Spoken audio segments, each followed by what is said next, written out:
తెలంగాణలో గత ఏడాది జరిగిన అసెంబ్లీ ఎన్నికల్లో కాంగ్రెస్ ఘన విజయం సాధించింది. కాంగ్రెస్ ప్రభుత్వం అధికారంలోకి వచ్చిన తర్వాత సీఎం రేవంత్ రెడ్డి పలు కీలక నిర్ణయాలు తీసుకుంటున్న విషయం తెలిసిందే. ముఖ్యంగా ఎన్నికల ముందు ప్రజలకు ఇచ్చిన 6 గ్యారంటీ పథకాలపై ప్రత్యేక ఫోకస్ పెడుతున్నారు. ఇప్పటికే ఈ పథకాల్లో భాగంగా మహాలక్ష్మి, రాజీవ్ ఆరోగ్యశ్రీ, 200 యూనిట్ల వరకు ఉచిత కరెంట్, 500 రూపాయలకే గ్యాస్ సిలిండర్ వంటి పథకాలు అమలు చేశారు. త్వరలో అర్హులైన మహిళలకు 2500 రూపాయలు ఇవ్వనున్నట్లు తెలిపారు.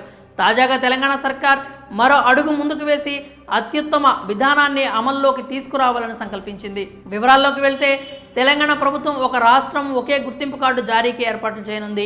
నిరుపేద ప్రజలు సులభంగా రాష్ట్రంలో ఎక్కడైనా అన్ని రకాల సేవలు పొందే విధంగా ఫ్యామిలీ డిజిటల్ కార్డులు అందుబాటులోకి తీసుకురానుంది. అయితే ration card, family digital card రెండు వేరు అని ప్రభుత్వ అధికారులు అంటున్నారు. ప్రస్తుతం ఉన్న సంక్షేమ పథకాలతో పాటు మిగతా వాటి అమలు పనిచేసే విధంగా డిజిటల్ కార్డులు ఉంటాయి అంటున్నారు.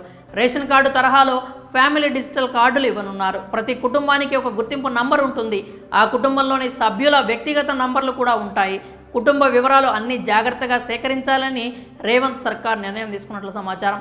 ప్రభుత్వ సంక్షేమ పథకాలు అర్హులైన వారికి అందాలనే ఉద్దేశంతో డిజిటల్ కార్డు రూపొందిస్తున్నట్లు సీఎం రేవంత్ రెడ్డి అన్నారు. మహారాష్ట్ర, రాజస్థాన్, కర్ణాటక, హర్యానా రాష్ట్రాల్లో డిజిటల్ కార్డుల విధానం కొనసాగుతోంది. ఈ విధానాన్ని అధికారులు పూర్తి స్థాయిలో అధ్యయనం చేసిన తరువాత ప్రజలకు ఉపయోగపడేలా మార్పులు చేస్తూ కొత్తగా అమలు చేయాలని చూస్తోంది తెలంగాణ సర్కార్. ప్రస్తుతానికి వైద్యారోగ్య, పౌర సరఫరాలు, ఎస్సీ, ఎస్టీ, బీసీ సంక్షేమ శాఖలకు కార్డులు అందించాలని నిర్ణయించింది. త్వరలో మరిన్ని సేవలు అందుబాటులోకి తీసుకొచ్చే ఆలోచనలో ఉన్నట్లు తెలుస్తోంది. రాష్ట్రంలో పైలట్ ప్రాజెక్టుగా 119 పట్టణాలు, 119 గ్రామాల్లో ఫ్యామిలీ డిజిటల్ కార్డులను అందించనున్నారు. సీఎం రేవంత్ రెడ్డి గురువారం నాడు సికింద్రాబాద్లో ఈ కార్యక్రమానికి శ్రీకారం చుట్టారు. ఆరోగ్యశ్రీ కార్డుల స్థానంలో వీటిని రీప్లేస్ చేయనుంది. ఈ డిజిటల్ కార్డుల సర్వేలో ఎలాంటి లోటుపాట్లు జరగకుండా పూర్తి స్థాయిలో పర్యవేక్షించేందుకు కొంతమంది ప్రత్యేక అధికారులను ప్రభుత్వం నియమించింది.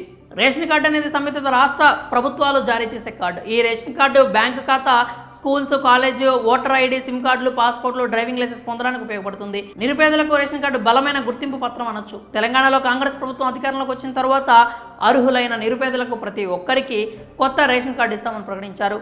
ఇప్పటి వరకు దీనికి సంబంధించిన దరఖాస్తుల స్వీకరణ కొనసాగుతూ రాగా మొన్న గాంధీ జయంతి నాటికి ఈ ప్రక్రియ నిలిపివేసింది. కొత్త రేషన్ కార్డుల స్థానంలో ప్రభుత్వం మరో అడుగు ముందుకు వేసి కొత్త విధానాన్ని అమలుకు తీసుకొచ్చే పనిలో ఉంది.